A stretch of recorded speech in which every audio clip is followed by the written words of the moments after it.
Channel আইয়ের to the point অনুষ্ঠানের একটি পর্ব সঞ্চালনার সময় অতিথির বিরূপ প্রতিক্রিয়ার মধ্যেও বুদ্ধিমত্তা, ধৈর্যশীলতা ও হাসির মাধ্যমে পেশাদারিত্ব বজায় রেখে ব্যাপক আলোচিত হয়েছেন উপস্থাপক দীপ্তি চৌধুরী। এবার দেয়াল চিত্রে ফুটে উঠল এই তরুণীর ভাইরাল হয়ে যাওয়া একটি অবয়ব। টু দ্য পয়েন্ট অনুষ্ঠানের একটি মুহূর্তে ল্যাপটপ সামনে রাখা দীপ্তিকে যেমন দেখা গিয়েছিল, দেয়ালচিত্রে সেই প্রশংসিত অভিব্যক্তি স্থান পেয়েছে।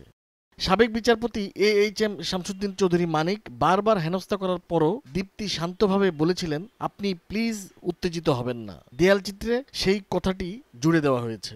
ঢাকা বিশ্ববিদ্যালয়ের জগন্নাথ হলের দেয়ালে দীপ্তি চৌধুরীর ইতিবাচক মানসিকতা ফুটিয়ে তুলেছেন শিক্ষার্থীরা। নিজের অনুভূতিতে দীপ্তি সামাজিক যোগাযোগ মাধ্যমে লিখেছেন, যারা এটি এঁকেছেন সেই দারুণ মানুষদের সঙ্গে আমার চেনা জানা নেই, আমি এই ভালোবাসায় অভিভূত। এদিকে টু দ্য পয়েন্ট অনুষ্ঠানের কোটা সংস্কার বিষয়ক পর্বটির প্রচার শেষে সঞ্চালক দীপ্তি চৌধুরীকে রাজাকারের বাচ্চা বলে তিরস্কার করার ঘটনায় ক্ষমা চেয়েছেন সাবেক বিচারপতি AHM শামসুদ্দিন চৌধুরী মানিক। গতকাল 12 আগস্ট সুপ্রিম কোর্টের জ্যেষ্ঠ আইনজীবী ফাউজিয়া করিম ফিরোজের কাছে লিখিতভাবে জনগণের কাছেও ক্ষমা প্রার্থনা করেন এই সাবেক বিচারপতি।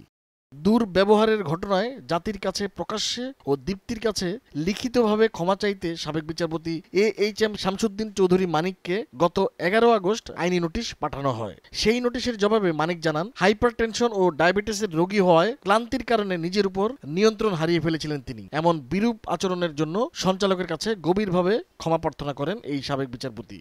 ফাউন্ডেশন ফর ল অ্যান্ড ডেভেলপমেন্টের পক্ষে অ্যাডভোকেট ফাউজিয়া করিম ফিরোজের হোয়াটসঅ্যাপে ক্ষমা প্রার্থনার কথা জানিয়ে মেসেজ পাঠান শামসুদ্দিন চৌধুরী মানিক এবং হাতে লেখা 2 পাতার একটি চিঠি যুক্ত করেন তিনি।